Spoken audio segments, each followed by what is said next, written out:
उसके घर में इतनी गरीबी थी कि जब वो चौथी क्लास में था तो उसके पिता उसकी पढ़ाई छुड़वाकर उसको काम पर लगाना चाहते थे।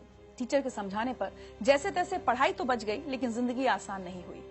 उसने अपनी पढ़ाई का खर्च उठाने के लिए होटल में वेटर का काम किया, पिता के काम में हाथ बटाया। वो पढ़ता जा रहा था बिना ये जाने कि उसको बनना क्या है। लेकिन एक बार एक अधिकारी ने उसके पिता से रिश्वत मांगी और उस दिन शेख अंसार अहमद ने यह तय कर लिया कि वो एक अधिकारी बनेगा। महाराष्ट्र पीसीएस की परीक्षा वो पास नहीं कर पाया, लेकिन यूपीएससी की परीक्षा उसने पहली कोशिश में ही न सिर्फ पास कर ली, बल्कि 361वीं रैंक भी हासिल की।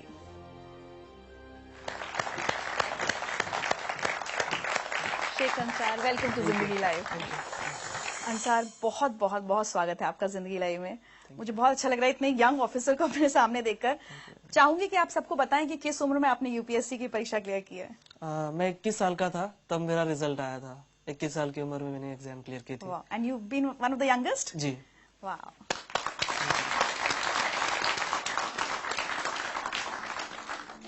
बहुत गरीबी के दिन देखे हैं बचपन में? जी हाँ, बिल्कुल, क्योंकि मेरे पिताजी जैसे एक ऑटो रिक्शा ड्राइवर थे और जो बीपीएल फैमिलीज होती है, बिलो पॉवर्टी लाइन, जो घर आपने देखा अभी, वो घर भी हमें उसी के तहत मिला था। तो एक बिलो पॉवर्टी लाइन की फैमिली में मैं पैदा हुआ था। अच्छा, ये क्या हालात बन गए थे कि आपके फादर को स्कूल जाकर ये कहना पड़ा कि मैं इसको नहीं पढ़ा पाऊंगा?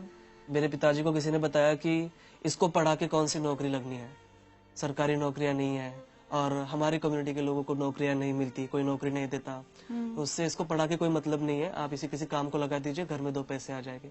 एक मैसेज सुनवाते हैं आपको। जब उसके पिताजी स्कूल में आए तो वो बोले उसका नाम निकालने का है, अब उसको स्कूल में नहीं रखने का।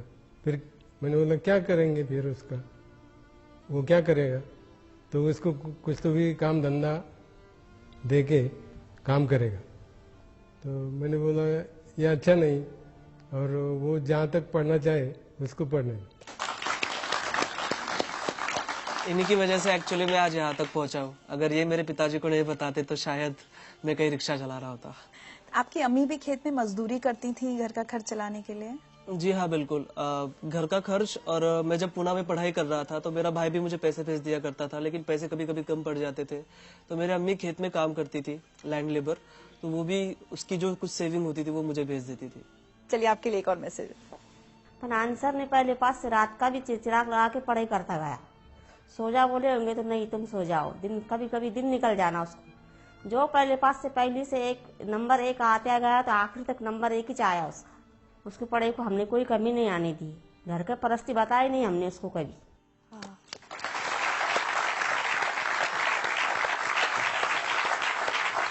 और उस दौरान भी परिवार की स्थिति तो बदली नहीं थी, दिक्कतें थी। उस समय भी आपको बहुत काम वाम करना पड़ा अपनी किताबों का खर्च उठाने के लिए। 10th में मेरी छुट्टियां चल रही थी और मुझे कंप्यूटर सीखना था। तो MSc IT का कोर्स आता है, वो कोर्स मुझे करना था। उसकी फीस थी लगभग 2,800 समथिंग, उस वक्त उसकी फीस थी। पे करने के लिए पैसे नहीं थे, तो मैंने मेरे अब्बू को बताया कि भाई ये रेस्टोरेंट है, यहाँ पर मुझे काम करना है, मुझे वो लगभग 3,000 रुपए तक कुछ पगार दे रहे हैं। अब्बू ने कहा ठीक है, तुमको करना है तो करो। फिर मैं उस रेस्टोरेंट में काम करता था। सुबह 8 बजे से लेकर रात में 11 बजे तक वो काम होता था। बीच में 2 घंटे छुट्टी मिलती थी, उसमें मुझे मेरा लंच करना होता था और 1 घंटा मुझे वो जो कोर्स है उसकी तैयारी के लिए जाना होता था। हमारे गांव में ही वो होता था और काफी डिफिकल्ट था मेरे लिए, क्योंकि मुझे वो बड़ा पॉट लेकर पानी लेकर आना पड़ता था कुएं से निकाल कर।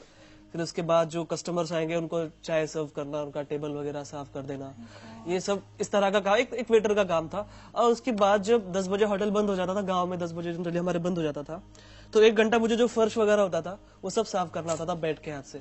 तो वो काम मैंने किया। तो घर में सिर्फ आप ही सबसे ज्यादा पढ़े लिखे हैं, बाकी सबकी पढ़ाई छूट गई, काम करने लग गए या शादी हो गई बहनों की? जी, घर में नहीं, पूरी जनरेशन का मैं फर्स्ट ग्रेजुएट हूँ। हमारे पूरी जनरेशन में कोई पढ़ा नहीं है, तो घर का मैं अकेला ही सबसे ज्यादा पढ़ा लिखा हूँ। और बाकी के जो बहनों की शादी हो गई थी जल्दी, और भाई जब 5th स्टैंडर्ड में था तब से वो मेरे मामा के पास काम करता था। एक मैसेज और सुने। जी, मुझे स्कूल में जाना पसंद नहीं था, यानी मुझे इंटरेस्ट नहीं था उसमें पढ़ने के लिए, पढ़ाई के लिए। और मैं एक बार 6वीं में ही फेल हो गया था। तो जब से मैंने स्कूल छोड़ी और मैंने दिल में ठान लिया कि मैं तो इतना होशियार नहीं हूँ, लेकिन मेरा भाई मुझसे भी ज्यादा होशियार है, इसलिए मैंने स्कूल छोड़ के अपने मामा की तरफ काम के लिए गया। लेकिन इतना मुझे गर्व है कि मेरा भाई मेरे वजह से कुछ ना कुछ आज बन गया। मेरे सक्सेस का बहुत बड़ा क्रेडिट जो है मेरे माता पिता के बाद मेरे भाई को जाता है, क्योंकि देखिए अक्सर ये होता है कि बड़ा भाई छोटे भाई की पढ़ाई के लिए पैसे खर्च करता है, लेकिन यहाँ उल्टा था। छोटा भाई रात दिन मेहनत करके बड़े भाई को पैसे दे रहा था। ये आपसे छोटे हैं? जी। और मैंने 10वीं की छुट्टियों में काम किया, 12वीं की छुट्टियों में काम किया, कॉलेज के फर्स्ट ईयर की छुट्टियों में काम किया, लेकिन लास्ट के 2 साल जो बहुत अहम थे मेरे प्रिपरेशन के, उस वक्त मैंने कहीं कोई जॉब नहीं की। मुझे जो सारे पैसे थे मेरा भाई पूरी डेट के ऊपर मुझे ट्रांसफर कर देता था बैंक में, तो बहुत बड़ी बात थी मेरे लिए। अच्छा, एक बात बताइए, कभी आपने अपने अब्बू से शिकायत की कि अब्बू अगर 4th में तब वो नहीं आप मेरे टीचर की बात मानते, अगर मेरी पढ़ाई छूट जाती तो आज मैं IAS ऑफिसर नहीं होता? मैंने कभी मेरे अब्बू से कोई शिकायत नहीं की है। कोई गरीब नहीं चाहता कि उसका बेटा कभी ना पढ़े, कहीं मोल मजदूरी करे चाइल्ड लेबर के तौर पर, कोई बाप नहीं चाहता, लेकिन वो मजबूरियां थी उनकी। सो मैं बहुत रिस्पेक्ट करता हूँ मेरे पेरेंट्स की। आज तो वो बहुत फख्र महसूस करते होंगे आपके ऊपर। जी जी जी। एक मैसेज और आया आपके लिए। 12वीं में उसको 100 पाव के 100 मार्क मिले, आर्ट्स में वो भी, तो मास्टर लोग मुझे वहां बुलाए, बाहर वाले कॉलेज में मेरा सत्कार रखे, मेरा स्वागत करे, मेरे को बुलाए। फिर मेरे बहुत छाती ऐसी धड़कने को लगी कि मैं बोला आप कुछ तो भी मेरा बच्चा बनने के काम का हो गया, कुछ तो भी है मेरे में ताकत। वो हिसाब से फिर मैं करते गया। फिर बाद में बोला अपने को जो घर भी बेचना पड़ा और दुकान भी बेचना पड़ी और गाड़ी भी बेचना पड़ी तो भी बेच डालेंगे, अपन अपने बच्चों को पढ़ाएंगे। उन्होंने मुझे पूछे कि आपका बच्चा क्या बना, तो मैं बोला सर मुझे वो भी नहीं मालूम, मेरे को इतना मालूम है कि मेरा बच्चा कोई ऑफिसर बनने वाला है। ये बताइए, अब ये सब हालात हो गए, उसके बाद ग्रेजुएशन, और दिमाग में ये कब आया कि मुझे UPSC, मतलब गांव में जैसे आप पले बढ़े, आपको पता भी नहीं होगा कि UPSC की परीक्षा भी कुछ होती है, तो ये सफर तक कैसे पहुंचे? हमको एक घरकुल योजना मिली थी BPL फैमिली के तहत, तो मेरे पिताजी तहसील ऑफिस में उसका चेक लाने के लिए गए थे। वहाँ के ऑफिसर ने कहा कि देखो अगर आप मुझे 10% देते हो, 30,000 हमको तब मिल रहे थे, 10% अगर आप देते हो इसका 3,000 रुपए, तो मैं आपको अभी चेक आपका सैंक्शन करा दूंगा फास्ट इमीडिएटली। ऐसे हालात में 3,000 रुपए की रिश्वत उन्होंने उस ऑफिसर को दे दी। तब उस वक्त मुझे रियलाइज हुआ कि करप्शन के सबसे बड़े शिकार हम जैसे गरीब लोग होते हैं। फिर 10th की छुट्टियों में हमारे एक क्लास टीचर थे मापारी सर, वो ब्लॉक एजुकेशन ऑफिसर बने, महाराष्ट्र पब्लिक सर्विस कमीशन के MPSC के जो स्टेट का एग्जाम होता है वो क्लियर करके ऑफिसर बन गए। उनका मैंने पेपर में नाम पढ़ा, फिर उनको मैं जाकर मिला, मैंने कहा सर आप ऑफिसर बन गए और मुझे भी ऑफिसर बनना है, कैसे बनते मुझे प्लीज बताइए। फिर उन्होंने मुझे MPSC के बारे में बताया। फिर मैं जब कॉलेज में गया 10वीं पास करके, वहां पर हमारे एक टीचर थे जो वो भी तैयारी कर रहे थे UPSC की, मैंने उनसे MPSC के बारे में पूछा और फ्लो में उन्होंने मुझे UPSC के बारे में बता दिया कि ये भी बड़ा, उससे बड़ा एग्जाम होता है, इसमें से IAS बन सकते हो, कलेक्टर बन सकते हो। सपने देखने के लिए कौन से पैसे देने, और मेरे पास हारने के लिए कुछ था ही नहीं, तो मैंने कहा चलो बड़ा गैम्बल खेलते हैं, मैं अब UPSC की तैयारी करूंगा। अंसर, कभी जब तैयारी कर रहे थे UPSC की, उस दौरान भी तो ये फेज आया होगा कभी कि ये प्रेशर बने कि अब छोड़ो, इसमें तो पता नहीं होगा या नहीं होगा, कोई छोटी मोटी नौकरी कर लेते हैं, कम से कम अब्बू अम्मी का हाथ बटाएं, ये प्रेशर था आपके ऊपर? जी बिल्कुल था। बहुत बार ऐसा लगता था कि कंपटीशन देखे 5-5.5 लाख बच्चे एग्जाम देते हैं, तैयारी करने वाले तो उससे भी ज्यादा है, लेकिन बाद में खुद से मैं पूछता था कि ठीक है मैं ये नहीं करूंगा तो क्या करूंगा, छोटी मोटी कहीं नौकरी कर लूंगा, उसमें मैं सेटिस्फाइड नहीं रह पाऊंगा, मुझे बड़ा करना है कुछ तो। और मैं पढ़ाई भी नहीं छोड़ सकता था, क्योंकि देखिए मेरे सामने 2 ही ऑप्शन थे, डू और डाई, इसमें मुझे करना ही था। और वही रीजन है कि मैं इतनी फर्स्ट अटेम्प्ट में 21वीं साल की उम्र में ये क्लियर किया, क्योंकि मेरे पास दूसरा कोई ऑप्शन नहीं था। एक मैसेज और है आपके लिए। जब UPSC मेंस का रिजल्ट लगा उस दिन मैंने तुझे कॉल किया था और मैंने तुझे सबसे पहले बताया कि तू पास हो गया है।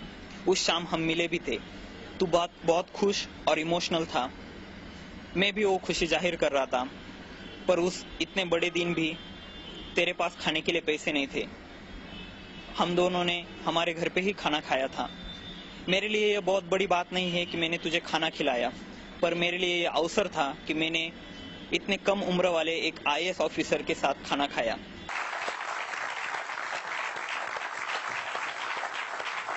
19 फरवरी के दिन मैं लाइब्रेरी में बैठा पढ़ाई कर रहा था और मुझे इसका फोन आया। मैंने कहा अंसार UPSC का रिजल्ट आ गया। मैंने कहा माय गॉड, मेरे वहां पर हार्ट बीट बढ़ गए, मैं समझ में नहीं आ रहा था मैं क्या करूं। उसने कहा तेरा रोल नंबर बता, मैंने कहा ले लो भाई। मैंने उसको मेरा रोल नंबर भेजा और उसने मुझे कॉल करके बताया कि कांग्रेचुलेशंस तुम पास हो गए हो।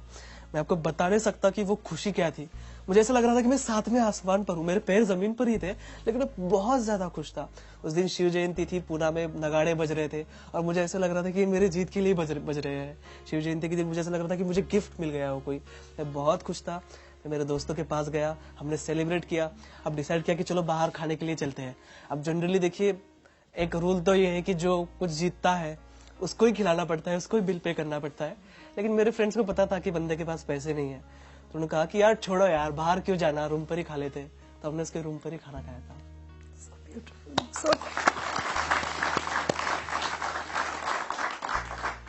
मेरे पास सच्ची आज शब्द नहीं आपकी बातें सुनकर, कितनी खुशी हो रही है कि एक बच्चा कहाँ से कहाँ पहुंचा है और अब जल्द ही आपकी नौकरी की शुरुआत होने वाली है।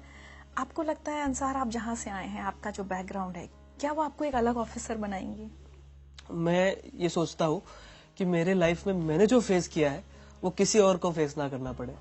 तो जाहिर सी बात है कि मैं एक अच्छा ऑफिसर बन पाऊंगा। मेरे साथ वो मोटिवेशन रहेगा। जब भी मैं किसी बच्चे को कोई काम करते हुए देखूंगा तो मुझे वो फीलिंग आएगी कि कुछ साल पहले मैं भी ऐसा काम कर रहा था और मुझे बहुत बुरा लगता था जब मैं किसी को चाय सर्व करता था या किसी का टेबल साफ करता था। तो वो फीलिंग आएंगी और मैं उसके लिए काम करूंगा। तो मुझे लगता है कि मैं एक अच्छा ऑफिसर बन पाऊंगा just because of my background. आज अगर पीछे मुड़ के देखते हैं और अपनी जिंदगी की कोई एक चीज बदलना चाहें तो क्या हो? मेरी जिंदगी की मैं चाहूंगा कि मेरा बचपन फिर से आ जाए और मेरे पिताजी उसमें IAS हो। सो जस्ट मुझे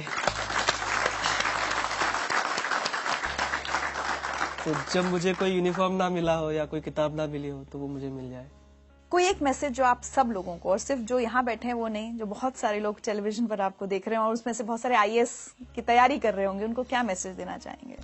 जी, मैं उनको यही मैसेज देना चाहूंगा, एक रिक्शा चलाने वाले का लड़का अगर IAS बन सकता है, जिसने अपनी लाइफ में सारे ऑड्स देखे हो, तो मुझे ऐसा लगता है कि हमारे देश का कोई भी बच्चा, और गरीब से गरीब बच्चा भी, और किसी भी मजहब का बच्चा IAS बन सकता है। आप सभी को मेरी बहुत बहुत शुभकामनाएं। Thank you so much Ansar. और जैसे मैंने एक तोहफा आपके लिए, ताकि आप हमें और हमारे शो को भी याद रखें हमेशा।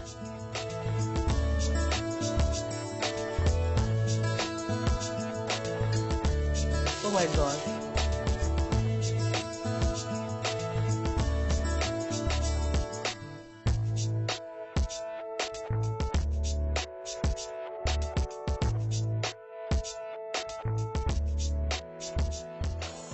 वाकई आज हम ये कह सकते हैं कि सपनों को जीना उन्हीं को आता है जिनको हर मुश्किल में भी मंजिल नजर आती है। आज के हमारे इन सभी मेहमानों ने जो ख्वाब खुद के लिए बुने थे, उसे हासिल करना आसान नहीं था।